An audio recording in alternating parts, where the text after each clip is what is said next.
സന്തോഷത്തിൻ്റെ സദ്വാർത്തയിലേക്ക് സ്വാഗതം.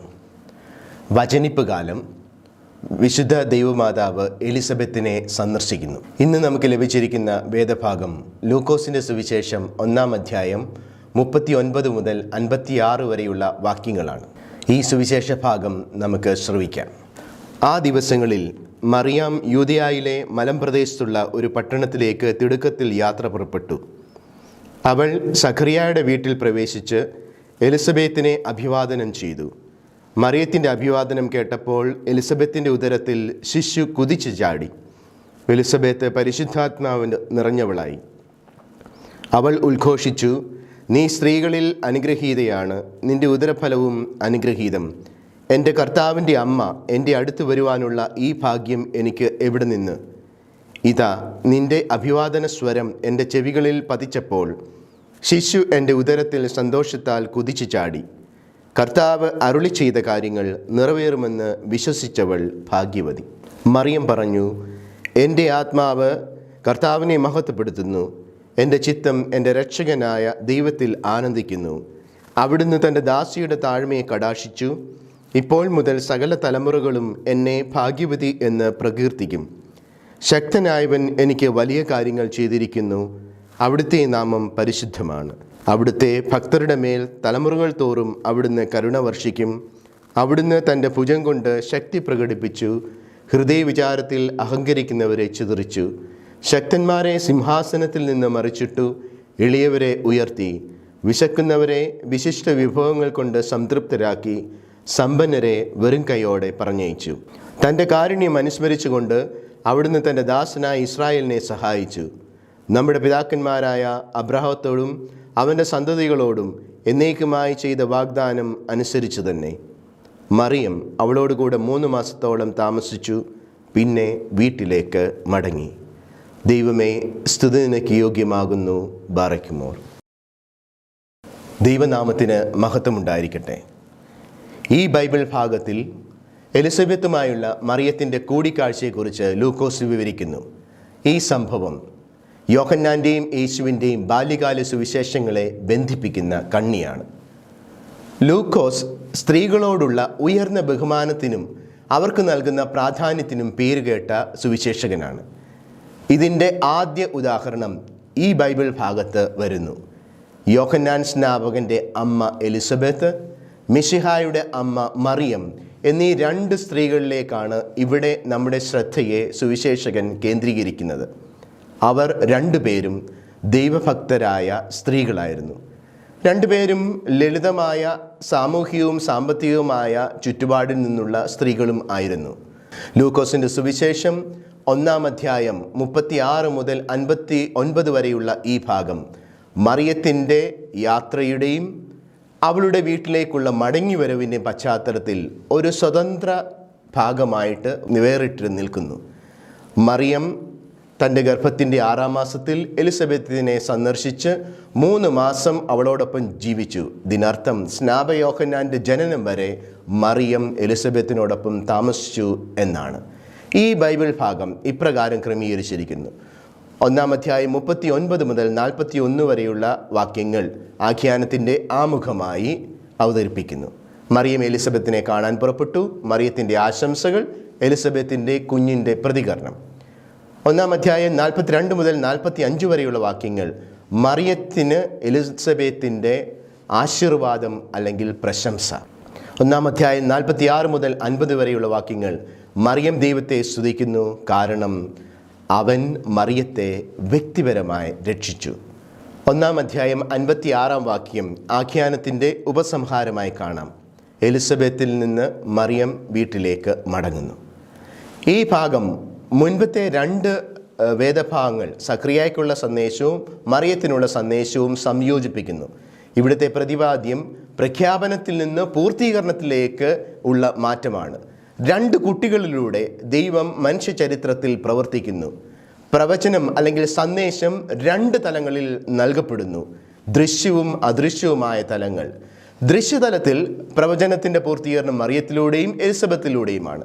എന്നാൽ അദൃശ്യമായ തലം കുട്ടികളുടെ പ്രതികരണത്തെക്കുറിച്ചുള്ള സൂചനകളിലൂടെയും കാവ്യാത്മകമായ ഭാഷയിലൂടെയും പ്രകടിപ്പിക്കുന്നു. മറിയം ജെറുസലേം സ്ഥിതി ചെയ്യുന്ന മലമ്പ്രദേശത്തേക്ക് യൂദയായിലെ ഒരു പട്ടണത്തിലേക്ക് തിടുക്കത്തിൽ യാത്ര പോകുന്നു. മാലാഖ അവളോട് ഒരു കൽപ്പനയും നൽകിയില്ല. ആത്മാവിൻ്റെ പ്രചോദനമനുസരിച്ചാണ് മറിയം അവിടെ പോകുന്നത്. മറിയം അവിടെ പോകുന്നത് തനിക്ക് ലഭിച്ചതായ മാലാഖയുടെ അറിയിപ്പ് സ്ഥിരീകരിക്കാനല്ല, മറിച്ച് ആ അറിയിപ്പിനനുസരിച്ച് എലിസബത്തിൻ്റെ സന്തോഷത്തിൽ പങ്കുചേരുവാനാണ്. അങ്ങനെ മറിയത്തിൻ്റെ യാത്ര അടിസ്ഥാനപരമായി ഒരു സ്വതന്ത്രമായ തിരഞ്ഞെടുപ്പാണ്. ഈ ബൈബിൾ ഭാഗത്ത് എഴുന്നേൽക്കുക, ഉയർക്കുക, റൈസപ്പ്, ഹാവിങ് റിസണപ്പ് എന്ന വാക്ക് പലതവണ ഉപയോഗിച്ചിട്ടുണ്ട്. 39 വാക്യത്തിൽ മറിയം ആദ്യം ചെയ്യുന്നത് ഇതുതന്നെയാണ്. ഈ വാക്ക് ഗ്രീക്ക് മൂലത്തിൽ നമ്മൾ നോക്കുകയാണെങ്കിൽ അനസ്താസ എന്ന ഈ വാക്ക് ഉയർപ്പ് ഞായറാഴ്ച യേശു മരിച്ചവരിൽ നിന്നോ ഉയർത്തെഴുന്നേറ്റു എന്നതിനെ വിവരിക്കുന്ന അതേ ക്രിയ തന്നെയാണ്.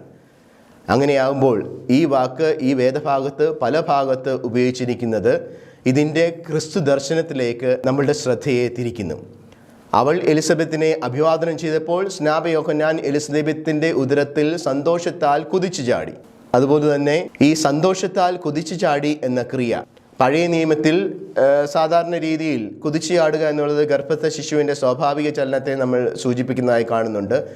ഉൽപ്പത്തി പുസ്തകം 25 അധ്യായം 22 വാക്യത്തിൽ. എന്നാൽ കർത്താവിൻ്റെ വരവിൽ അല്ലെങ്കിൽ ഉടമ്പടിയുടെ പെട്ടകം വന്നപ്പോൾ ദാവീദ് സന്തോഷത്താൽ നൃത്തം ചെയ്തു എന്ന ഈ വാക്കിനെയും ഈ സന്തോഷത്താൽ കുതിച്ചു ചാടി എന്ന ഏൻ അഗലിസൈ എന്ന വാക്ക് സൂചിപ്പിക്കുന്നുണ്ട്. അതുകൊണ്ട് എലിസബത്ത് 1:41 പരിശുദ്ധാത്മാവിനാൽ നിറഞ്ഞവളായി എന്ന പദപ്രയോഗം സൂചിപ്പിക്കുന്നത് പരിശുദ്ധാത്മാവിനാൽ നിറയുന്നത് യോഹന്നാന് മുൻപ് തന്നെ വാഗ്ദത്തം ചെയ്യപ്പെട്ടിരുന്നു എന്നതാണ്. 1 അധ്യായം 15 വാക്യത്തിൽ യേശുവിൻ്റെ സാന്നിധ്യത്തിൽ യോഹന്നാന് മാത്രമല്ല അവൻ്റെ അമ്മയ്ക്കും കൂടി ലഭിക്കുന്ന ദൈവാനുഗ്രഹത്തെ പറ്റിയാണ് സുവിശേഷകൻ ഇവിടെ വിവരിക്കുന്നത്. അവർ രണ്ടുപേരും പരിശുദ്ധാത്മാവിനാൽ നിറയുന്നു. എലിസബത്തിൻ്റെ പ്രവചനം ദൈവത്തിൽ നിന്നുള്ള ഒരു വെളിപാടിൻ്റെ ഫലമാണ്. അവളുടെ വാക്കുകൾ ഇതിനകം ആരംഭിച്ച യേശു ക്രിസ്തുവിൻ്റെ മനുഷ്യാവതാരത്തെ സൂചിപ്പിക്കുന്നു. ഇവിടെ അമ്മമാരുടെ ദൃശ്യമായ സാന്നിധ്യത്തെക്കാൾ കുട്ടികളുടെ അദൃശ്യമായ സാന്നിധ്യമാണ് പ്രധാനം.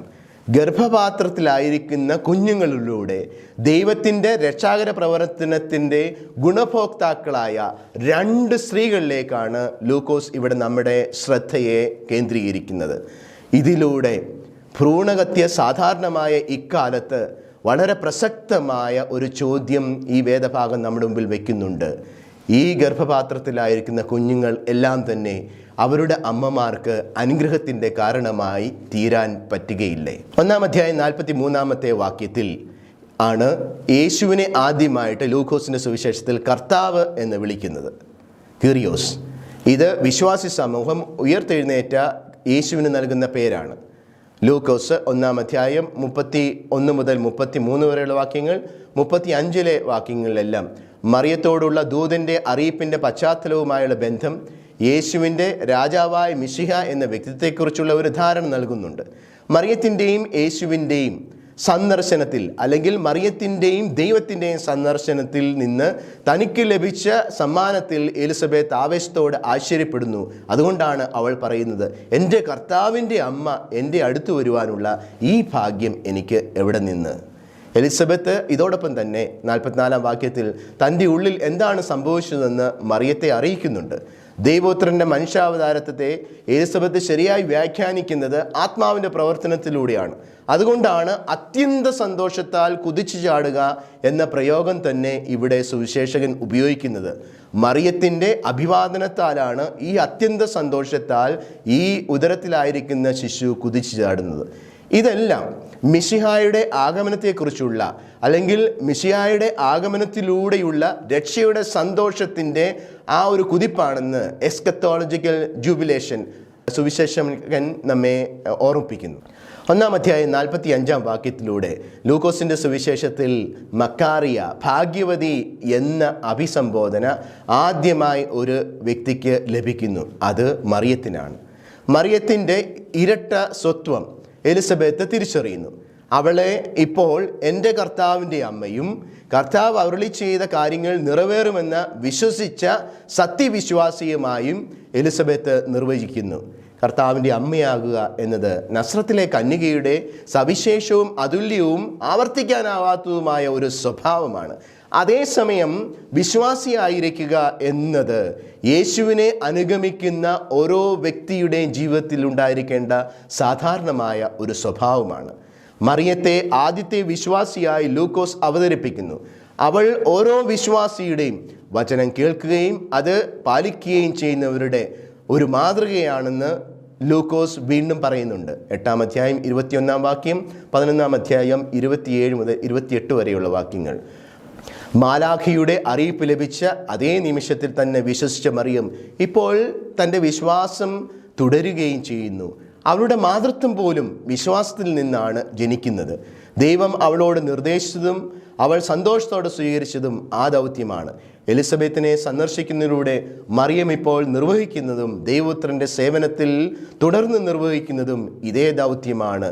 വിശ്വാസിയായ അമ്മയായിരിക്കുക, അങ്ങനെ ഭാഗ്യവതിയും ആയിരിക്കുക. ദൈവത്തിൻ്റെ നിർദ്ദേശത്തോട് അതേ എന്ന് പറയുന്നതിലൂടെ തനിക്ക് പക്വമായ ഒരു വിശ്വാസമുണ്ടെന്ന് മറിയം തെളിയിക്കുന്നു. കൂടാതെ തന്നിലെ ദൈവത്തിൻ്റെ പ്രവർത്തനത്തിനായി അവൾ അവളുടെ ലഭ്യത വാഗ്ദാനം ചെയ്യുകയും ചെയ്യുന്നുണ്ട്. എന്നാൽ ഇപ്പോൾ മറിയത്തിൻ്റെ മാതൃത്വത്തിൻ്റെ ദൗത്യം ഓരോ അമ്മയ്ക്കും എന്ന പോലെ അവളുടെ അസ്തിത്വത്തിൻ്റെ കാലയളവിനപ്പുറത്തേക്ക് പോകുന്ന ഒരു പ്രക്രിയയാണ്. വിശ്വാസത്തിൽ വളരുക, വിശ്വാസത്തിൽ പക്വത പ്രാപിക്കുക എന്നത്. മാലാഖ മറിയത്തെ വിട്ടുപോയപ്പോൾ നസ്രത്തിലെ ആ കന്യകയുടെ ജീവിതത്തിൽ മാതൃത്വത്തിൻ്റെയും വിശ്വാസത്തിൻ്റെയും ഈ പാത ഇതിനകം ആരംഭിച്ചിരുന്നു. ഈ പാത യേശുവിന് അത്യന്താപേക്ഷിതവുമാണ്. അതിനാൽ മറിയം എലിസബത്തിനെ സന്ദർശിച്ചത് അവരുടെ മാതൃത്വം എന്ന ദൈവവിളിയോടുള്ള അവരുടെ ക്രിയാത്മകമായ പ്രതികരണമായും അവരുടെ വിശ്വാസി എന്ന ജീവിത സ്വഭാവത്തോടുള്ള മാതൃകായോഗ്യമായ പ്രതികരണമായും നമുക്ക് മനസ്സിലാക്കാം. മറിയത്തിൻ്റെ സ്തോത്രഗീതമാണ് ഈ വേദഭാഗത്തിൻ്റെ 2-ാം ഭാഗത്ത് നമ്മൾ കാണുന്നത്. ആദ്യ ഭാഗത്ത് എലിസബത്തിൻ്റെ സ്തോത്രഗീതവും അനുഭവവും വിവരിക്കുന്നതോടൊപ്പം മറിയത്തിൻ്റെ സ്തോത്രഗീതം ഇത് യഹൂദ ക്രൈസ്തവ പശ്ചാത്തലത്തിലുള്ള ഒരു സങ്കീർത്തനമാണെന്നാണ് പൊതുവെയുള്ള അഭിപ്രായം. പഴയ നിയമ ഗ്രന്ഥങ്ങളിൽ നിന്ന് കടമെടുത്ത ഒരു ഭാഷ ഇതിനുണ്ട്. തീർച്ചയായും ക്രിസ്തുവിലൂടെയുള്ള രക്ഷയുടെ പുതുമ ഈ ഭാഗം അവതരിപ്പിക്കുന്നു. സ്തോത്രഗീതത്തിൻ്റെ ആദ്യ ഭാഗത്ത് 46 മുതൽ 50 വരെയുള്ള വാക്യങ്ങൾ പരാമർശിക്കപ്പെടുന്നത് മറിയവും ദൈവവും തമ്മിലുള്ള ആത്മബന്ധത്തെ പറ്റിയും ദൈവത്തിൽ നിന്ന് മറിയത്തിന് ലഭിച്ച അനുഗ്രഹത്തെ പറ്റിയുമാണ്. പിന്നീട് അത് എല്ലാ തലമുറകളിലുമുള്ള എല്ലാ ഭക്തന്മാരിലേക്കും വ്യാപിക്കുന്നു. 50-ാം വാക്യം. സ്തോത്രഗീതത്തിൻ്റെ 2-ാം ഭാഗം 51 മുതൽ 55 വരെയുള്ള വാക്യങ്ങളിൽ ദൈവം വിശ്വസ്തനായ ഇസ്രായേലിന് ശക്തരായ അവിശ്വാസികൾക്കെതിരെ എന്തെല്ലാം കാര്യങ്ങൾ പ്രവർത്തിച്ചു എന്നതിൻ്റെ വിശദീകരണമാണ്. ഇവിടെ ദൈവം, വിശ്വസ്തനായ ഇസ്രായേൽ, ശക്തരായ അവിശ്വാസികൾ എന്നിങ്ങനെയുള്ള 3 പരാമർശങ്ങളിലേക്ക് നമ്മുടെ ശ്രദ്ധയെ സുവിശേഷകൻ ക്ഷണിക്കുന്നു. ദൈവത്തെ പ്രഥമ സ്ഥാനത്ത് സ്ഥാപിക്കാതെ അവനെ അവഗണിക്കുകയും ദരിദ്രരെ അടിച്ചമർത്തുകയും ചെയ്യുന്നവരാണ് ശക്തരായ അവിശ്വാസികൾ എന്ന് സുവിശേഷകൻ വിശദീകരിക്കുന്നു. യേശുവിൻ്റെ പുനരുദ്ധാനത്തിൻ്റെ സന്തോഷകരവും അവിശ്വസനീയമായ അനുഭവമാണ് സ്തോത്രഗീതത്തെ വ്യാഖ്യാനിക്കാനുള്ള മാനദണ്ഡം. ദൈവകൃപയുടെ പ്രവർത്തനത്തോടുള്ള ഒരു ശിഷ്യൻ്റെ മികച്ച പ്രതികരണമാണ് മറിയത്തിൻ്റെ സ്തോത്രഗീതം. ഈ ബൈബിൾ ഭാഗത്തിലൂടെ ദൈവം ചെയ്യുന്ന ഒരു വലിയ കാര്യം ശ്രദ്ധിക്കാൻ ലൂക്കോസ് നമ്മെ ക്ഷണിക്കുന്നു. ഇത് സാധാരണ കാര്യങ്ങളെ തലകീഴായി മാറ്റുന്നതിനെക്കുറിച്ചാണ്. എളിയവരെ ഉയർത്തുകയും ഭൂമിയിലെ വലിയവരെ താഴ്ത്തുകയും ചെയ്യുന്നു. ഈ സംഭവങ്ങൾ ഒരു പുതിയ ലോകം സൃഷ്ടിക്കുന്നതിലേക്കാണ് വിരൽ ചൂണ്ടുന്നതെന്ന് ലൂക്കോസ് പറയുന്നു. കാരണം ദൈവത്തിന് ഒന്നും അസാധ്യമല്ല. കർത്താവിൻ്റെ കാരുണ്യം ദൈവജനത്തിൻ്റെ ജീവിതത്തിൽ എങ്ങനെ പ്രകടമാകുന്നുവെന്നും ദൈവത്തിൻ്റെ മഹാവിപരീതം എന്ന തത്വം എങ്ങനെ പ്രാവർത്തികമാകുന്നുവെന്നും മറിയം വിശദീകരിക്കുന്നു. ദൈവരാജ്യത്തിൽ മനുഷ്യർ പ്രതീക്ഷിക്കുന്നതിന് ഘടകവിരുദ്ധമാണ് കാര്യങ്ങൾ നടക്കുന്നത് എന്നും ഇതിലൂടെ സുവിശേഷകൻ നമ്മളെ ഓർമ്മിപ്പിക്കുന്നു. അബ്രഹാമിനോടും മോശയോടും ദാവീദിനോടുമുള്ള ദൈവത്തിൻ്റെ ഉടമ്പടിയെ പരാമർശിച്ചുകൊണ്ട് പഴയ നിയമത്തിൻ്റെ പ്രതീക്ഷകൾ യേശു പൂർണ്ണമായി നിറവേറ്റുന്നുവെന്നും അവൻ്റെ രക്ഷ അഭിവാജ്യമാണെന്നും അത് മുഴുവൻ മനുഷ്യരാശിയിലേക്കും നയിക്കപ്പെടുമെന്നും തുറക്കപ്പെടുകയും ചെയ്യുന്നുവെന്നും ലൂക്കോസ് സൂചിപ്പിക്കുന്നു. മറിയത്തിൻ്റെ സ്തുതിഗീതത്തിൽ വ്യത്യസ്തവും എന്നാൽ പരസ്പര ബന്ധിതവും അഭിവാജ്യവുമായ 3 തലങ്ങൾ ഉണ്ടെന്ന് ബൈബിൾ പണ്ഡിതന്മാർ ചൂണ്ടിക്കാട്ടുന്നു. ഒന്നാമതായി തന്നെ ഭയപ്പെടുകയും സേവിക്കുകയും ചെയ്യുന്നവർക്ക് അനുകൂലമായും അഹങ്കാരികൾക്കും ശക്തർക്കും എതിരായും ദൈവം ഇടപെടുന്ന മതാത്മകമായ തലം.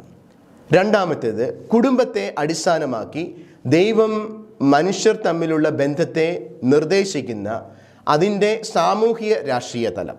മൂന്നാമതായിട്ട് രക്ഷാകര ദൗത്യത്തെ സ്വാഗതം ചെയ്യാൻ അബ്രഹാമിൻ്റെ സന്തതിയായ ഇസ്രായേലിനെ ക്ഷണിക്കുന്ന വംശീയ തലം. ഈ 3 തലങ്ങളിൽ ദൈവം ഇസ്രായേലിൻ്റെ പ്രതീക്ഷകളോട് ക്രിയാത്മകമായി പ്രതികരിക്കുന്നു എന്നിരുന്നാൽ തന്നെയും അവൻ അവരുടെ എല്ലാ പ്രതീക്ഷകളെയും കണക്കുകൂട്ടുകളെയും മറികടക്കുന്നു. വാസ്തവത്തിൽ തൻ്റെ ശുശ്രൂഷയിൽ ദൈവരാജ്യം എല്ലാവർക്കും വേണ്ടിയുള്ളതാണെന്ന് പ്രഖ്യാപിച്ചുകൊണ്ട് യഹൂദരുടെ മതപരവും ധാർമ്മികവും സാമൂഹികവും വംശീയവുമായ കാഴ്ചപ്പാടുകളെ യേശു നവീകരിക്കുകയും മാറ്റിമറിക്കുകയും ചെയ്യുന്നുണ്ട്. മറിയത്തിൻ്റെ സ്തുതിഗീതം സാമുവേലിൻ്റെ അമ്മയായ ഹന്നായുടെ സാമുവേലിൻ്റെ 1-ാം പുസ്തകം 2-ാം അധ്യായം 1 മുതൽ 10 വരെയുള്ള ഭാഗങ്ങളിൽ കാണുന്ന സ്തുതിഗീതത്തിന് സമാനമാണ്. ഇവിടെ രണ്ടുപേരും കർത്താവിനെ മഹത്വപ്പെടുത്തുന്നു. മറിയത്തിൻ്റെ സ്തോത്രഗീതത്തിൻ്റെ യഥാർത്ഥ പശ്ചാത്തലം പുറപ്പാടിൻ്റെ സംഭവമാണ്. കടലിൻ്റെ ഗാനം എന്ന് അറിയപ്പെടുന്ന മോശയുടെ സഹോദരിയായ മറിയത്തിൻ്റെ ഇസ്രായേൽ ജനതയെ കടലിൽ നിന്ന് രക്ഷപ്പെടുത്തതിനെ ഓർത്ത് നടത്തുന്നതായ ആ സ്തോത്രഗീതത്തിനോട് ഇതിന് അനേകം സാമ്യമുണ്ട്. പുറപ്പാട് പുസ്തകം 15-ാം അധ്യായം 1 മുതൽ 18 വരെയുള്ള വാക്യങ്ങളിൽ നമുക്കത് കാണാം. എന്നാൽ മോശയുടെ സഹോദരിയായ മറിയത്തിൽ നിന്ന് വ്യത്യസ്തമായി ലോകത്തിലെ ശക്തരായ ആളുകൾ കാരണം സാമ്പത്തികവും സാമൂഹികവുമായ വെല്ലുവിളികൾ നേടുന്ന പരിശുദ്ധ സഭയുടെ നാമത്തിലാണ് പരിശുദ്ധ ദൈവമാതായ മറിയം ദൈവത്തെ സ്തുതിക്കുന്നത്. എന്തെന്നാൽ ക്രിസ്തുവിലൂടെ ലഭിക്കുന്ന രക്ഷ അവനോടുള്ള സഭയുടെ വിശ്വസ്തതയിലും അനുരൂപണത്തിലും അത് ഏതു തരത്തിലുള്ള അനീതിയേക്കാളും അക്രമത്തെക്കാളും ശക്തമാകുന്നുവെന്ന് സഭ അനുഭവിക്കുന്നു. ഭീഷണിപ്പെടുത്തുന്ന ഇന്നത്തെ സാഹചര്യങ്ങളെ അഭിമുഖീകരിക്കുമ്പോൾ അബ്രഹാമിൽ തുടങ്ങി പിതാക്കന്മാർക്കുള്ള വാഗ്ദാനങ്ങളുടെ തുടർച്ചയായി തൻ്റെ ദാസനായ ഇസ്രായേൽ ജനതയ്ക്ക് പ്രയോജനം ചെയ്യുന്നതായ ദൈവത്തിൻ്റെ അസാധാരണമായ പ്രവർത്തനങ്ങളിലേക്ക് സുവിശേഷകൻ നമ്മളുടെ ശ്രദ്ധയെ ക്ഷണിക്കുന്നുണ്ട്. ദൈവത്തിൻ്റെ രഹസ്യാത്മകമായ പ്രവർത്തനത്തിന് മാനദണ്ഡം കണ്ടെത്തുന്നതിലേക്ക് മറിയത്തിൻ്റെ സ്തോത്രഗീതം നമ്മെ നയിക്കുന്നു. ലോകത്തിൻ്റെ വിധികളെ തകിടം മറിച്ചുകൊണ്ട് അവൻ ദരിദ്രരുടെയും എളിയവരുടെയും സഹായത്തിനെത്തുന്നു. അവരുടെ ജീവിതം തന്നിൽ ഏൽപ്പിക്കുന്ന എളിമയുള്ളവരുടെ അത്ഭുതകരമായ രീതിയിലുള്ള വളർച്ചയിൽ നന്മകളാൽ നിറയപ്പെട്ട ജീവിതാനുഭവങ്ങളിലേക്ക് ഈ വേദഭാഗം നമ്മുടെ ശ്രദ്ധയെ ക്ഷണിക്കുന്നു. ദൈവകരുണയെ ആകർഷിക്കുന്നത് ഹൃദയത്തിൻ്റെ വിനയമാണ് എന്നാണ് സ്തോത്രഗീതത്തിലെ വാക്കുകൾ നമ്മെ ഓർമ്മിപ്പിക്കുന്നു. സമൃദ്ധമായ ഔദാര്യത്തോടെ ദൈവം മറിയത്തിൽ തൻ്റെ വാഗ്ദാനങ്ങൾ നിറവേറ്റുന്നു. അതുപോലെ തന്നെ നാം ഓരോരുത്തരുടെയും ജീവിതത്തിലും ദൈവം തൻ്റെ വാഗ്ദാനങ്ങൾ നിറവേറ്റുവാൻ തയ്യാറാണ്. നമ്മൾ അവിടുത്തോട് നമ്മളുടെ സഹകരണം വാഗ്ദാനം ചെയ്താൽ മാത്രം മതി. പരിശുദ്ധ ദൈവമാതാവ് എലിസബത്തിനെ സന്ദർശിച്ചതിനെക്കുറിച്ചുള്ള ഈ വേദഭാഗം 3 കാര്യങ്ങളിലേക്ക് നമ്മുടെ ശ്രദ്ധ ക്ഷണിക്കുന്നു. 1. എലിസബത്തിൻ്റെയും മറിയത്തിൻ്റെയും സ്തോത്രഗീതം നമ്മുടെ പ്രാർത്ഥനകൾക്കും കൂദാശകൾ പരികർമ്മം ചെയ്യുന്നതിനുള്ള രീതികൾക്കും ഉദാത്തമായൊരു മാതൃക നൽകുന്നു. നമ്മുടെ പ്രാർത്ഥനയുടെ ഭാഷ ദൈവവചനത്തിൻ്റെയും കൂദാശയുടെ അർത്ഥതലങ്ങൾ മനസ്സിലാക്കി അതിനെക്കുറിച്ചുള്ള ധ്യാനത്തിൻ്റെയും ഫലം ആയിരിക്കണമെന്ന് ഈ വേദഭാഗം നമ്മെ ഓർമ്മിപ്പിക്കുന്നു. ഈ 2 ദൈവഭക്തരായ സ്ത്രീകളുടേതായി നമ്മളുടെ പ്രാർത്ഥനകളും കൂദാശ പരികർമ്മങ്ങളും ആരാധന അനുഷ്ഠാനവും നാം താരതമ്യം ചെയ്യുകയാണെങ്കിൽ അവ ആഴം കുറഞ്ഞതെന്ന് നമുക്ക് ചിലപ്പോഴൊക്കെ മനസ്സിലാകും. മിക്കപ്പോഴും നമ്മുടെ സ്തുതിയോ ആരാധനയോ നമ്മുടെ സുഖകരവും ആനന്ദകരവുമായ അനുഭവങ്ങളെ അടിസ്ഥാനമാക്കിയുള്ളതാണ്. നമ്മുടെ സ്തുതി പ്രാഥമികമായി ദൈവം നമുക്ക് വേണ്ടി ചെയ്തതിൽ ശ്രദ്ധ കേന്ദ്രീകരിക്കുന്നു. നമ്മുടെ പ്രാർത്ഥന എലിസബത്തിൻ്റെയും മറിയത്തിൻ്റെയും പോലെ ദൈവത്തെ മഹത്വപ്പെടുത്തുക മാത്രമല്ല, അത് കേൾക്കുന്നവരെ പ്രചോദിപ്പിക്കുകയും പ്രോത്സാഹിപ്പിക്കുകയും ഉദാത്തീകരിക്കുകയും വേണം. പലപ്പോഴും നമ്മുടെ പ്രാർത്ഥനകളും കൂദാശ അനുഷ്ഠാനങ്ങളും വെറും പ്രഹസനങ്ങളായി മാറിപ്പോകുന്നതിന് കാരണം ഈ ഒരു ദർശനത്തിൻ്റെ കുറവാണ്. ദൈവത്തെക്കാൾ മറ്റുള്ളവർക്ക് ചില സന്ദേശം കൈമാറുവാൻ നമ്മൾ ഈ അവസരങ്ങളെ ഉപയോഗിക്കാറുണ്ട്. മറിയത്തിൻ്റെ സ്തോത്രഗീതം ദൈവത്തെ അഭിസംബോധന ചെയ്തു. താൻ ദൈവത്തെ ആരാധിക്കുന്ന അതേ സമയത്ത് തന്നെ മറിയം എലിസബത്തിനെ ഈ ആരാധനയിലേക്കും ദൈവാനുഭവത്തിലേക്കും ദൈവിക പ്രചോദനത്തിലേക്കും നയിച്ചു. ഇതുതന്നെയായിരിക്കട്ടെ നമുക്കുള്ള മാതൃക. രണ്ടാമതായി, മറിയത്തിൻ്റെ സ്തോത്രഗീതത്തെക്കുറിച്ച് ലൂക്കോസ് നമുക്ക് നൽകിയ വിവരണം ശിഷ്യത്വ പ്രക്രിയയിൽ നമ്മെ പഠിപ്പിക്കുകയും പ്രചോദിപ്പിക്കുകയും വേണം. വിശ്വാസത്തിൽ അധിഷ്ഠിതമായ ശിഷ്യത്വത്തിൻ്റെ പരിവർത്തനത്തിൻ്റെ മാതൃക നമ്മുടെ ജീവിതത്തിലേക്ക് നമ്മൾ സ്വീകരിക്കേണ്ടത് ആവശ്യമാണ്. ഇതിന് നമ്മളെ സഹായിക്കുന്നതാണ് ദൈവവചനത്തിൻ്റെ പാരായണം. ദൈവവചനത്തിൻ്റെ വിദ്യാർത്ഥികളാകുവാൻ നാം പരിശ്രമിക്കണം. കൂടാതെ ദൈവവചനത്തിൻ്റെ അനിവാര്യതകളോടും അതിൻ്റെ പ്രത്യാഖ്യാതങ്ങളോടും അനുസരണമുള്ളവരായിരിക്കുവാനും നാം ശ്രമിക്കണം. ദൈവത്തിൻ്റെ വചനം ജീവിതത്തിൽ പാലിക്കുന്നവരായി നമ്മൾ തീരുമ്പോൾ യഥാർത്ഥത്തിൽ നമ്മൾ മറിയത്തെ പോലെ വിശ്വാസികളായി തീരും. മൂന്നാമതായി, ഒരു കുഞ്ഞിൻ്റെ ജനനത്തിനപ്പുറം മറിയത്തിൻ്റെ സ്തോത്രഗീതം കാണുവാൻ നാം പരിശ്രമിക്കണം. വീണുപോയ മനുഷ്യരാശിയെ ദൈവമായും പരസ്പരവും പുനഃസ്ഥാപിക്കുവാനും അനുരഞ്ജിപ്പിക്കുവാനുമാണ് ഈ കുഞ്ഞ് ജനിച്ചതെന്ന് നാം മനസ്സിലാക്കണം. ക്രിസ്തുവിൻ്റെ വരവ് ആളുകളെ അവരുടെ പാപങ്ങളിൽ നിന്ന് രക്ഷിക്കുന്നതിനെ അർത്ഥമാക്കുന്നുണ്ടെങ്കിലും ഇതൊരു പുതിയ തുടക്കമാണ്. അവൻ നിറവേറ്റാൻ പോകുന്ന എല്ലാ പൂർണ്ണതയുടെയും മുൻ വ്യവസ്ഥയാണ്. നമ്മൾ ഓരോരുത്തരും നമ്മുടെ ജീവിതനില എന്തു തന്നെയായാലും നമ്മുടെ ശത്രുക്കളോട് പ്രതികാരം ചെയ്യുന്നതിലൂടെ സമ്പന്നരും ശക്തന്മാരുമായവരെ പോലെ പ്രവർത്തിക്കുകയോ ചിന്തിക്കുകയോ ചെയ്യുന്നു എന്ന് ഈ വേദഭാഗം നമ്മളെ ഓർപ്പിക്കുന്നു. നമ്മെ വേദനിപ്പിക്കുവാൻ തങ്ങളുടെ ശക്തി ഉപയോഗിച്ചവരുടെ വിയോഗം കൊണ്ടുവരുവാൻ നമ്മെ സഹായിക്കുവാൻ ചിലപ്പോൾ നാം ദൈവത്തോട് പ്രാർത്ഥിച്ചേക്കാം. തകർന്ന മനുഷ്യത്വത്തിൻ്റെ ഒരു ഉദാഹരണമാണ് ഇങ്ങനെയുള്ള പ്രാർത്ഥനകൾ. എന്നാൽ ഇത്തരം പ്രവർത്തനങ്ങളിൽ നിന്ന് നമ്മൾ മാറുവാനും തൻ്റെ പ്രതിച്ഛായയിൽ മനുഷ്യരെ സൃഷ്ടിച്ച സ്രഷ്ടാവ് ഈ വികലമായ മാനവികതയെ പൂർണ്ണമാക്കുവാനും സുഖപ്പെടുത്തുവാനുമായി നമ്മളുടെ സഹകരണവും സഹായവും ആവശ്യപ്പെടുമ്പോൾ അതിനോട് ക്രിയാത്മകമായി പ്രതികരിക്കുവാൻ നമ്മളോട് ആവശ്യപ്പെടുകയാണ് ഈ വേദഭാഗത്തിലൂടെ ലൂക്കോസ് നമ്മളോട് ആവശ്യപ്പെടുന്നത്. യൽദാ തിരുനാളിന് വേണ്ടി നമ്മൾ ഒരുങ്ങുന്ന ഈ അവസരത്തിൽ കർത്താവിൻ്റെ യഥാർത്ഥ വിശ്വാസികളായി തീരുവാനും ദൈവത്തിൻ്റെ മാതൃത്വത്തെ പേറുന്നവരായി തീരുവാനും നമ്മുടെ ജീവിതത്തിൽ മറിയത്തോടും എലിസബത്തിനോടുമൊപ്പം ദൈവവചനത്തിലൂടെയും ദൈവിക ആരാധനയിലൂടെയും അനേകരെ ദൈവ അനുഭവത്തിലേക്ക് ഇമാൻസിപ്പേറ്റ് ചെയ്യാൻ കഴിവുള്ള വ്യക്തികളായി നമുക്ക് തീരാം. ദൈവം നമ്മെ ധാരാളമായി അനുഗ്രഹിക്കട്ടെ.